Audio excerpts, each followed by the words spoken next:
Hello dear dears, ഇന്നത്തെ നമ്മുടെ ടോപ്പിക്കാണ് ആസ്ട്രൽ സെക്സ്. ഈ ട്വിൻ ഫ്ലെയിം ആയിട്ടുള്ള ചിലരൊക്കെയും ഈ ഒരു ആസ്ട്രൽ സെക്സ് എക്സ്പീരിയൻസ് ചെയ്തിട്ടുണ്ടാവാം അല്ലേ? ഇതിനെപ്പറ്റി അറിയാത്തവർക്ക് കൂടി ഞാനിത് ഷെയർ ചെയ്യുകയാണ്. ഓക്കെ, നമുക്കറിയാം ട്വിൻ ഫ്ലെയിംസ് ആയ DM-നും DF-നും വളരെ തീവ്രമായ തരത്തിലുള്ള സെക്ഷുവൽ അട്രാക്ഷൻ ആയിരിക്കും അല്ലേ? ഇങ്ങനെ സെക്ഷുവൽ അട്രാക്ഷൻ ഉണ്ടായാലും ഇവരുടെ ബോഡീസ് തമ്മിൽ സെക്ഷൽ കോണ്ടാക്റ്റിൽ വരാതിരിക്കാനുള്ള സാഹചര്യങ്ങൾ ഉണ്ടാകും. അതൊരു പക്ഷേ DF-ൻ്റെ സെപ്പറേഷൻ സ്റ്റേജിലായിരിക്കാം, അല്ലെങ്കിൽ സറണ്ടർ സ്റ്റേജിലായിരിക്കാം, അല്ലെങ്കിൽ അവരുടെ DF-ൻ്റെയും DM-ൻ്റെയും യൂണിയൻ കഴിഞ്ഞുള്ള ആ ഒരു സ്റ്റേജിലും ആയിരിക്കാം. ഓക്കെ, അപ്പോൾ നമ്മൾ DF-ൻ്റെ സെപ്പറേഷൻ സ്റ്റേജ് എടുത്ത് നോക്കുകയാണെങ്കിൽ ആ സമയത്ത് DM റൺ ചെയ്തു പോകുന്നത് കാരണം ഇവർക്കിടയിൽ സെക്ഷൽ അട്രാക്ഷൻ ഉണ്ടായാലും അവിടെ സെക്സ് നടക്കുന്നില്ല അല്ലേ? അതുപോലെ DF-ൻ്റെ സറണ്ടർ സ്റ്റേജ് എടുത്ത് നോക്കുക. അവിടെ DF ഇൻ്റർവർക്കിൽ ഫോക്കസ് ചെയ്തിരിക്കുന്നത് കാരണം അവർക്കിടയിൽ സെക്ഷൽ അട്രാക്ഷൻ ഉണ്ടായാലും അവിടെ സെക്സ് നടക്കുന്നില്ല. അതുപോലെ DM-ൻ്റെ DF-ൻ്റെ യൂണിയൻ കഴിഞ്ഞ ശേഷമുള്ള ആ ഒരു സ്റ്റേജിലും അവർക്ക് ഒന്നാകാൻ പറ്റാത്ത തരത്തിലുള്ള സാഹചര്യങ്ങളാണ് ഉള്ളതെങ്കിൽ അവർക്കിടയിൽ സെക്ഷൽ അട്രാക്ഷൻ ഉണ്ടായാലും അവിടെ സെക്സ് നടക്കുന്നില്ല. അപ്പോൾ എന്താ സംഭവിക്കുന്നതെന്നറിയോ? ഈ 3 സാഹചര്യങ്ങളിലും നോക്കാം. അവരുടെ തീവ്രമായ സെക്ഷൽ അട്രാക്ഷൻ കാരണം അവരുടെ ആത്മാവുകൾ തമ്മിൽ സെക്സ് നടക്കുന്നു. അവരുടെ ശരീരങ്ങൾ തമ്മിലല്ല, അവരുടെ ആത്മാവുകൾ തമ്മിൽ. അതിനെയാണ് നമ്മൾ ആസ്ട്രൽ സെക്സ് എന്ന് പറയുന്നത്. അപ്പോൾ നിങ്ങൾക്ക് ഡൗട്ട് വന്നില്ലേ, ആത്മാവുകൾ തമ്മിൽ എങ്ങനെയാണ് സെക്സ് നടക്കുന്നതെന്ന്? പറഞ്ഞുതരാം. ആത്മാവുകൾ തമ്മിലുള്ള സെക്സ് എന്നത് ആത്മ ഊർജങ്ങൾ തമ്മിലുള്ള ലയനമാണ്. ഈ 2 ആത്മാവുകളുടെയും, അതായത് ഫെമിനിൻ എനർജിയുടെയും മസ്കുലൻ എനർജിയുടെയും കൂടിച്ചേരലാണ്. ഇതാണ് ആസ്ട്രൽ സെക്സ്. ഇനി എപ്പോഴാണ് ഈ സെക്സ് നടക്കുന്നത്? DM-ൻ്റെയും DF-ൻ്റെയും ശരീരം നിദ്രാവസ്ഥയിലായിരിക്കുമ്പോൾ അല്ലെങ്കിൽ ഉറങ്ങിയ അവസ്ഥയിലായിരിക്കുമ്പോഴാണ് ആസ്ട്രൽ സെക്സ് സംഭവിക്കുന്നത്. ഈ 2 ശരീരങ്ങളും ഉറങ്ങുമ്പോൾ അല്ലെങ്കിൽ പൂർണ്ണമായിട്ടും വിശ്രമിക്കുമ്പോൾ അവരുടെ ആത്മാവുകൾ തമ്മിൽ അതിതീവ്രമായ ആഗ്രഹത്തോടെ കൂടിച്ചേരുന്നു, ആസ്ട്രൽ സെക്സ് നടക്കുന്നു. ഓക്കെ, ഈ സമയത്ത് 2 ശരീരങ്ങളും ഉറങ്ങുകയാണെങ്കിലും ഈ 2 ശരീരങ്ങൾക്കും ആസ്ട്രൽ സെക്സിനെ ഉറക്കത്തിൽ ഫീൽ ചെയ്യാൻ പറ്റുമെന്നുള്ളതാണൊരു പ്രത്യേകത. അതായത് ഒരേ സമയം ഇവർക്ക് ഫീൽ ചെയ്യാൻ പറ്റും ആസ്ട്രൽ സെക്സ്. ഓക്കെ, ഇവർ 2 ഇടങ്ങളിലാണ് ഉള്ളതെങ്കിലും ശരിക്കും ഡിയേഴ്സ് ഈ ആസ്ട്രൽ സെക്സ് എന്ന് പറയുന്നത് ഒരു സ്വപ്നം പോലെയാണെന്ന് പറയാം. പക്ഷേ നോർമൽ സ്വപ്നങ്ങളിൽ നിന്നും ആസ്ട്രൽ സെക്സിന് കുറച്ച് വ്യത്യാസങ്ങളൊക്കെ ഉണ്ട്. അത് നോക്കാം. നമ്മൾ കാണുന്ന നോർമലായിട്ടുള്ള സ്വപ്നങ്ങൾ എന്ന് പറഞ്ഞാൽ എന്താ? അത് നമ്മുടെ ഉപബോധ മനസ്സിൽ ആഴ്ന്നു കിടക്കുന്ന ചിന്തകളും ആഗ്രഹങ്ങളും ഒക്കെയാണ്. ഇത് നമ്മൾ സ്വപ്നങ്ങളായിട്ട് കാണുമ്പോൾ നമ്മുടെ അകക്കണ്ണിലൂടെ പെട്ടെന്ന് മിണ്ടി മാഞ്ഞു പോവുകയാണല്ലേ. അതുകൊണ്ട് തന്നെയാണ് രാവിലെ എണീക്കുമ്പോൾ നമുക്ക് സ്വപ്നത്തിലെ ചില കാര്യങ്ങളെ ഓർത്തെടുക്കാൻ പറ്റാത്തതും. ഇത്തരം സാധാരണ സ്വപ്നങ്ങളെ നമുക്ക് നിയന്ത്രിക്കാനായിട്ട് കഴിയുന്നില്ല. അത് പെട്ടെന്ന് കണ്ട് തീർന്നങ്ങ് പോവാണ്. പക്ഷേ ആസ്ട്രൽ സെക്സ് അങ്ങനെയല്ല. അതും ഒരു സ്വപ്നം പോലെ തന്നെയാണ്. എന്നാലും നോർമൽ സ്വപ്നത്തിൽ നിന്നും ഇതിനുള്ള പ്രധാന വ്യത്യാസം എന്ന് പറയുന്നത് ആസ്ട്രൽ സെക്സിനെ അല്ലെങ്കിൽ ആസ്ട്രൽ സെക്സ് എന്ന ഒരു സ്വപ്നത്തെ നമുക്ക് നിയന്ത്രിക്കാൻ കഴിയും. നമ്മൾ ഉറക്കത്തിലാണെങ്കിലും നമുക്ക് നിയന്ത്രിക്കാൻ കഴിയും. നമ്മൾ ആഗ്രഹിക്കുന്ന രീതിയിൽ ഈ സ്വപ്നത്തെ കൊണ്ടുപോകാൻ നമുക്ക് സാധിക്കുന്നു. അതൊരു പ്രത്യേകത തന്നെയാണ്. ഈ ആസ്ട്രൽ സെക്സ് നടക്കുമ്പോൾ നമ്മൾ ഉറങ്ങുകയാണെങ്കിലും അവർ ആഗ്രഹിക്കുന്ന അത്രയും സമയവും എത്ര നേരം വേണമെങ്കിലും DM-നും DF-നും ഇത് ആസ്വദിക്കാൻ കഴിയും എന്നതാണ് ഇതിൻ്റെ ഏറ്റവും വലിയ പ്രത്യേകത. ഉറക്കത്തിലും ഒരു ബോധമുള്ള അവസ്ഥയാണ്. നിങ്ങൾ ലൂസിഡ് ഡ്രീം എന്നൊക്കെ കേട്ടിട്ടില്ലേ? അതുപോലെയാണ് ആസ്ട്രൽ സെക്സും. അപ്പോൾ ആസ്ട്രൽ സെക്സ് എന്താണെന്ന് മനസ്സിലായില്ലേ? സിമ്പിളായിട്ട് പറഞ്ഞാൽ DM-ൻ്റെയും DF-ൻ്റെയും ശരീരം വിശ്രമാവസ്ഥയിലായിരിക്കുമ്പോൾ അല്ലെങ്കിൽ ഉറക്കത്തിൻ്റെ അവസ്ഥയിലായിരിക്കുമ്പോൾ അവർ എത്ര അകലെയാണെങ്കിലും ശരി അവരുടെ ആത്മാവുകൾ തമ്മിൽ ഒരുപാട് ആഗ്രഹത്തോടെ തീക്ഷ്ണതയോടെ ഒന്നായി അലിഞ്ഞു ചേരുന്നു. ഇതാണ് ആസ്ട്രൽ സെക്സ്. നിങ്ങൾക്ക് മനസ്സിലാവുന്നുണ്ടോ? ഇങ്ങനെ DM-ൻ്റെയും DF-ൻ്റെയും ആത്മ ഊർജങ്ങൾ കൂടിച്ചേരുമ്പോൾ അവർ തമ്മിൽ വളരെ ബ്യൂട്ടിഫുള്ളായിട്ടുള്ള ഒരു സെക്സ് നടക്കുന്നതായിട്ടാണ് അവർക്ക് സ്വപ്നത്തിൽ കാണാൻ കഴിയുന്നത്. ഓക്കെ, ശരിക്കും ആസ്ട്രൽ സെക്സിൽ സംഭവിക്കുന്നത് ഊർജ കൈമാറ്റമാണ്. DF എനർജിയുടെയും DM എനർജിയുടെയും ഊർജങ്ങൾ തമ്മിലുള്ള കൈമാറ്റമാണ്. ഒരുപാട് തീക്ഷ്ണതയോടെ ഭയങ്കര ഇൻറ്റൻസിറ്റി ഉള്ള ഒരു കൂടിച്ചേരലാണ് ആ രണ്ട് ഊർജങ്ങൾ തമ്മിൽ. ഈ ആസ്ട്രൽ സെക്സ് അതാണ് ഉദ്ദേശിക്കുന്നത്. അപ്പോൾ DMനും DFനും പക്ഷേ സ്വപ്നത്തിൽ കാണാൻ കഴിയുന്നത് അവർ സെക്സ് ചെയ്യുന്നതായിട്ടാണ്. ഓക്കെ, ഇനി ഇങ്ങനെ DMൻ്റെയും DFൻ്റെയും എനർജീസ് ആത്മാവുകൾ തമ്മിൽ കൂടിച്ചേർന്ന് ആസ്ട്രൽ സെക്സ് നടക്കുമ്പോൾ ആ DMൻ്റെ ശരീരത്തിലും DFൻ്റെ ശരീരത്തിലും എന്ത് മാറ്റങ്ങളാണ് ഉണ്ടാകുന്നതെന്ന് നോക്കാം. സാധാരണ രണ്ട് ശരീരങ്ങൾ തമ്മിലൊരു സെക്സ് നടക്കുമ്പോൾ അല്ലെങ്കിൽ നടന്നു കഴിഞ്ഞ് എന്ത് മാറ്റങ്ങളാണോ ഉണ്ടാകുന്നത് അതേ ശാരീരിക മാറ്റങ്ങൾ തന്നെയാണ് ഈ ആസ്ട്രൽ സെക്സ് നടക്കുമ്പോൾ നടന്നു കഴിയുമ്പോൾ DMലും DFലും ഉണ്ടാകുന്നത്.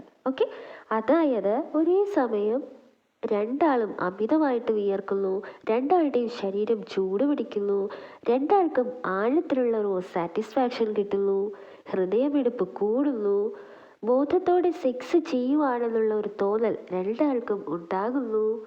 അതുപോലെ പെൺശരീരമാണെങ്കിൽ ഉറക്കത്തിൽ തന്നെ വജൈനയിൽ ലൂബ്രിക്കേഷൻ സംഭവിക്കുന്നു.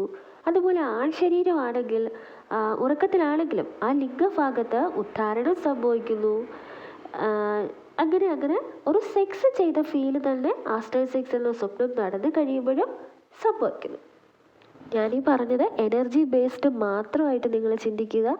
അതായത് DF എനർജി കൂടുതലുള്ള പെൺശരീരവും ഉണ്ട്, ആൺശരീരവും ഉണ്ട്, നമുക്കറിയാം. അതുപോലെ DM എനർജി കൂടുതലുള്ള പെൺശരീരവും ഉണ്ട്, ആൺശരീരവും ഉണ്ട്, അല്ലേ? അപ്പോൾ ഞാനീ പറയുന്ന കാര്യങ്ങൾ നിങ്ങൾ കേൾക്കുമ്പോൾ നിങ്ങൾ ചിന്തിക്കേണ്ടത് എനർജി ബേസ്ഡ് ആയിട്ട് മാത്രമേ ചിന്തിക്കാവൂ. മനസ്സിലായോ? അപ്പോൾ ഇങ്ങനെയൊക്കെയുള്ള മാറ്റങ്ങളാണ് ഒരു ആസ്ട്രൽ സെക്സ് നടന്നു കഴിയുമ്പോൾ അവരുടെ ശരീരങ്ങളിൽ സംഭവിക്കുന്നത്. ഇനി സാധാരണ DF ഉണർന്നിരിക്കുന്ന സമയത്ത് ഈ ഒരു സെക്ഷൽ പുൾ ഉണ്ടാകുമ്പോൾ എന്തുവാ സംഭവിക്കുന്നത്? നമുക്കത് ഡൈവേർട്ട് ചെയ്ത് മറ്റു കാര്യങ്ങളിലോട്ട് നമ്മുടെ മൈൻഡിനെ മാറ്റാൻ പറ്റും, അല്ലേ? പക്ഷേ ഉറക്കത്തിൽ ആസ്ട്രൽ സെക്സ് നടക്കുന്ന സമയത്ത് അത് നമുക്ക് അതുപോലെ ചെയ്യാനേ പറ്റത്തില്ല. മറിച്ച് നമ്മൾ ഈ ആസ്ട്രൽ സെക്സിനെ നമ്മൾ എക്സ്പീരിയൻസ് ചെയ്തേ പറ്റൂ. ഉറക്കത്തിൽ നമ്മുടെ മൈൻഡിനെ നമുക്ക് മാറ്റാൻ പറ്റത്തില്ലല്ലോ. ഇപ്പോൾ ആസ്ട്രൽ സെക്സിനെ പറ്റിയൊരു ഐഡിയ ഒക്കെ കിട്ടിയില്ലേ? മറ്റൊരു കാര്യം പറയാനുള്ളത്, സാധാരണ ഒരു സ്വപ്നം കണ്ടു കഴിഞ്ഞാൽ നമ്മൾ രാവിലെ എഴുന്നേറ്റ് കുറച്ച് നേരത്തേക്ക് ആ ഒരു സ്വപ്നം നമ്മുടെ മനസ്സിലിങ്ങനെ തങ്ങി നിൽക്കും, അല്ലേ? അതിൻ്റെ ഒരു ഫീലിങ്ങും എല്ലാം കുറച്ച് നേരത്തേക്ക് കാണും. പക്ഷേ ആസ്ട്രൽ സെക്സ് എന്ന സ്വപ്നം കണ്ടു കഴിഞ്ഞാൽ എത്ര ഡേയ്സ് കഴിഞ്ഞാലും ഈ ഒരു ആസ്ട്രൽ സെക്സിൻ്റെ ഫീലിംഗ് നമ്മളിൽ ഇങ്ങനെ തങ്ങി നിൽക്കും. അതായത് ആസ്ട്രൽ സെക്സ് എന്നത് എക്സ്പീരിയൻസ് ചെയ്ത് കുറേ നാൾ കഴിഞ്ഞ് നമ്മൾ ഇതിനെപ്പറ്റി ചിന്തിക്കുമ്പോൾ തന്നെ ആ സ്വപ്നം കണ്ട ആ ഒരു ടൈം ഉണ്ടല്ലോ, ആ ടൈമിലുണ്ടായ അതേ സാറ്റിസ്ഫാക്ഷനും ഹാപ്പിനെസ്സും ഇപ്പോഴും ഉണ്ടാകുന്നു എന്നുള്ളതാണ്. ഓക്കെ, അത്രത്തോളം ടച്ചിങ് ആണ് ആത്മാവുകൾ തമ്മിലുള്ള കൂടിച്ചേരൽ അല്ലെങ്കിൽ ആസ്ട്രൽ സെക്സ്. ഇനി ആസ്ട്രൽ സെക്സ് സംഭവിച്ചാലുള്ള ഗുണങ്ങളും ദോഷങ്ങളും ഒക്കെ അറിയണ്ടേ? ആദ്യം ഞാൻ ഗുണങ്ങളെ പറ്റി പറയാം. ഒന്നാമതായിട്ട് ആസ്ട്രൽ സെക്സ് സംഭവിച്ചു കഴിയുമ്പോൾ DMനും DFനും ഞങ്ങൾ ഒന്നാണ് എന്ന ഒരു തോന്നൽ അത് ശക്തമാവുകയാണ് ചെയ്യുന്നത്. അങ്ങനെ ഒരു തോന്നൽ നേരത്തെ ഉണ്ടല്ലോ. പക്ഷേ ഈ ഒരു ആസ്ട്രൽ സെക്സ് സംഭവിച്ചു കഴിഞ്ഞാൽ ആ ഒരു തോന്നൽ ഭയങ്കരമായിട്ട് അത് ശക്തമാവുകയാണ് ചെയ്യുന്നത്. ഓക്കെ, അതെന്തുകൊണ്ടാണെന്നറിയോ? ആസ്ട്രൽ സെക്സിൽ രണ്ട് ആത്മാവുകളും തീവ്രമായ ആഗ്രഹത്തോടെ ലയിച്ച് ഒന്നാകുന്നത് കൊണ്ടാണ് ഈ ഒരു തോന്നൽ ശക്തമാകുന്നത്. അടുത്ത ഒരു ഗുണം എന്ന് പറയുന്നത് ആസ്ട്രൽ സെക്സിലൂടെ DMനും DFനും അവരുടെ ശരീരത്തിൻ്റെ ഒരാവശ്യമില്ലാതെ തന്നെ അഗാധമായ സാറ്റിസ്ഫാക്ഷനിലെത്താൻ സാധിക്കുന്നു. ഈ സാറ്റിസ്ഫാക്ഷൻ കിട്ടുന്നതിലൂടെ അവരുടെ ബോഡി റിലാക്സ് ആകുന്നു, അവർക്ക് നല്ല ഉറക്കം കിട്ടുന്നു, നല്ല ഇന്നർ പീസ് കിട്ടുന്നു. മനസ്സിലായോ? അടുത്ത ഒരു ഗുണം, ആസ്ട്രൽ സെക്സ് നടന്നു കഴിഞ്ഞാൽ DFന് DMനോടും DMന് DFനോടും ഉള്ള ഒരു ലവ്, ആ ഒരു അൺകണ്ടീഷണൽ ലവ് അത് കൂടുകയാണ് ചെയ്യുന്നത്. മനസ്സിലായോ? അടുത്ത ഒരു ഗുണം നോക്കാം. ഈ ആസ്ട്രൽ സെക്സ് നടക്കുമ്പോൾ DMൻ്റെയും DFൻ്റെയും സാക്രൽ ചക്രയും അതുപോലെ ഹാർട്ട് ചക്രയും കൂടുതൽ ആക്റ്റീവ് ആകാൻ തുടങ്ങും. ആക്റ്റീവ് ആകാനും സ്ട്രോങ് ആകാനും ഒക്കെ തുടങ്ങും. കാരണം സാക്രൽ ചക്ര എന്നത് രണ്ടാളുടെയും ലൈംഗികതയുടെ കേന്ദ്രമാണ്. അതുപോലെ ഹാർട്ട് ചക്ര എന്ന് പറയുന്നത് രണ്ടാളുടെയും അഗാധമായ സ്നേഹത്തിൻ്റെ കേന്ദ്രവുമാണ്. അതുകൊണ്ടാണ് ഇങ്ങനെ സംഭവിക്കുന്നത്. മനസ്സിലായോ? ഈ ചക്രാസ് ആക്റ്റീവ് ആകുമ്പോൾ സ്നേഹത്തിൻ്റെ ഊർജവും ലൈംഗികതയുടെ ഊർജവും രണ്ടാളിലും ശക്തമാവുന്നതും ഇങ്ങനെ ശക്തമായി മാറുന്നത് കൊണ്ടാണ് രണ്ടാൾക്കും വളരെ തീവ്രതയുടെ സെക്സിൻ്റെ ഇമോഷൻ അല്ലെങ്കിൽ ആ ഒരു വികാരം അനുഭവിക്കാൻ കഴിയുന്നതും സാറ്റിസ്ഫൈഡ് ആകാൻ കഴിയുന്നതും. അതുപോലെ മറ്റൊരു ഗുണമാണ്, നമുക്ക് എന്തെങ്കിലും സെക്സ് ട്രോമാസ് ഉണ്ടെങ്കിൽ, അതായത് ഇന്നർ ചൈൽഡിൽ നിന്നൊക്കെ ഉണ്ടായ സെക്സ് ട്രോമാസ് ഉണ്ടെങ്കിൽ അത് ഹീലായി പോകുന്നു ഈ ഒരു ആസ്ട്രൽ സെക്സ് നടന്നു കഴിഞ്ഞാൽ. കാരണം എന്താണെന്ന് വെച്ചാൽ ആസ്ട്രൽ സെക്സ് നടക്കുമ്പോൾ രണ്ടാളുടെയും എനർജിയുടെ കൂടിച്ചേരലായതുകൊണ്ട് രണ്ടാളും ഹൈ വൈബ്രേഷനിൽ പോകുന്നു. സോ ഈ വൈബ്രേഷൻ ഹൈ ആയി മാറുമ്പോൾ ഈ സെക്സ് ട്രോമാസ് എന്തെങ്കിലും ഉണ്ടെങ്കിൽ അത് ഹീലായി മാറുകയാണ് ചെയ്യുന്നത്. ഓക്കെ. അതുപോലെ മറ്റൊരു ഗുണമാണ്, സൊസൈറ്റിയിൽ ജീവിക്കുന്ന 3Dയിൽ ഒന്നാകാൻ ഒരുപാട് തടസ്സങ്ങളൊക്കെയുള്ള DM-നും DF-നും ശരീരങ്ങൾ തമ്മിലല്ലാതെ ആത്മാവുകൾ തമ്മിൽ ആസ്ട്രൽ സെക്സ് ആസ്വദിക്കാൻ പറ്റുമെന്നുള്ളതാണ് മറ്റൊരു ഗുണം. അവിടെ പ്രത്യേകിച്ച് ശരീരങ്ങൾ തമ്മിലുള്ള ഒരു സെക്സിൻ്റെ ആവശ്യമേ വരുന്നില്ല. ശരീരങ്ങൾ തമ്മിലുള്ള സെക്സിൻ്റെ അതേ റിസൾട്ട് തന്നെയാണ് ആത്മാവുകൾ തമ്മിലുള്ള അവരുടെ ആസ്ട്രൽ സെക്സിനും ഉണ്ടാകുന്നത്. ഓക്കെ. അപ്പോൾ ഇത്രയാണ് ഗുണങ്ങൾ. ഇനി ദോഷങ്ങളുണ്ട് കേട്ടോ, അത് നോക്കാം. നിങ്ങൾക്കറിയോ ഡിയേഴ്സ്, ആസ്ട്രൽ സെക്സ് നടക്കാൻ സാധ്യതയുള്ളത് DF-ൻ്റെ സെപ്പറേഷൻ സ്റ്റേജിലോ അല്ലെങ്കിൽ DF-ൻ്റെ സറണ്ടർ സ്റ്റേജിലോ അല്ലെങ്കിൽ DF-ൻ്റെയും DM-ൻ്റെയും യൂണിയന് ശേഷമുള്ള ഒരു സ്റ്റേജിലോ ആകാം. ഇതിൽ ആദ്യത്തെ 2 സ്റ്റേജസിൽ, അതായത് സെപ്പറേഷൻ സ്റ്റേജിലോ അല്ലെങ്കിൽ സറണ്ടർ സ്റ്റേജിലോ ആണ് ആസ്ട്രൽ സെക്സ് സംഭവിക്കുന്നതെങ്കിൽ ചില DF-നെയും DM-നെയും അത് ദോഷമായിട്ട് ബാധിക്കും. അതെങ്ങനെയാണെന്ന് പറയാം.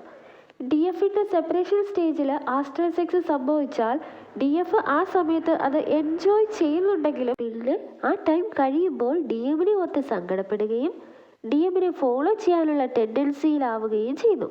അതിനനുസരിച്ച് DM റൺ ചെയ്തു പോവേ ഉള്ളൂ. ഇത് DF-ന് ദോഷമായിട്ടല്ലേ ബാധിക്കുന്നത്. അതുപോലെ DF-ൻ്റെ സറണ്ടർ സ്റ്റേജിൽ DF തൻ്റെ എല്ലാ എനർജിയും തന്നിലേക്ക് മാത്രം ഫോക്കസ് ചെയ്തിരിക്കുന്ന ആ ടൈമിൽ ആസ്ട്രൽ സെക്സ് സംഭവിച്ചാൽ ആ ടൈമിൽ അവർ അത് ആസ്വദിക്കുന്നുണ്ടെങ്കിലും DM-ൻ്റെ അവേക്കനിങ് സ്റ്റേജിനെ അത് ബാധിക്കും. DM-ന് തൻ്റെ DF-നെ കോണ്ടാക്ട് ചെയ്യാനും ചേസ് ചെയ്യാനും ഒക്കെയുള്ളൊരു ടെൻഡൻസി കൂടി വരും. അത് DM-ന് ശക്തമായ പെയിനിൽ കൊണ്ടെത്തിക്കുകയും ചെയ്യും കേട്ടോ. പിന്നെ ഭയങ്കര പെയിനായിരിക്കും DM-ന്. എന്തായാലും DM-ൻ്റെ അവേക്കനിങ്ങിന് ദോഷമാണ്. സോ ഈ 2 സ്റ്റേജിലും ആസ്ട്രൽ സെക്സ് സംഭവിച്ചാൽ ഇതാണ് പ്രശ്നം വരുന്നത്. പക്ഷേ യൂണിയന് ശേഷമാണ് ആസ്ട്രൽ സെക്സ് സംഭവിക്കുന്നതെങ്കിൽ ഒരു കുഴപ്പവും വരില്ല. അത് DM-ൻ്റെയും DF-ൻ്റെയും എനർജി വൈബ്രേഷൻ ഉയർത്തുകയുള്ളൂ. അതൊരു ഗുണമാണെന്ന് പറയല്ലേ, അത് ദോഷമല്ലല്ലോ. അപ്പോൾ ഇത്രയുമാണ് ആസ്ട്രൽ സെക്സിനെ പറ്റി എനിക്ക് അറിയാവുന്ന കാര്യങ്ങൾ. നിങ്ങളുടെ ഡൗട്ട്സൊക്കെ ഷെയർ ചെയ്യണേ. എല്ലാം മനസ്സിലായെന്ന് ഞാൻ വിചാരിക്കുന്നു. ഇതുപോലെ ഒരു അനുഭവം ഉണ്ടാകുമ്പോൾ ഇനി പേടിക്കരുത്, എനിക്കിതെന്തോ പറ്റിയേ എന്നൊക്കെ ഓർത്ത് പേടിക്കരുത് കേട്ടോ. ഈ ആസ്ട്രൽ സെക്സും നമ്മുടെ ജേർണിയുടെ ഒരു പാർട്ട് മാത്രമാണെന്ന് കരുതി സമാധാനത്തോടെ ഇരിക്കുക. ഓക്കെ ഡിയേഴ്സ്, അപ്പോൾ താങ്ക് യു സോ മച്ച്.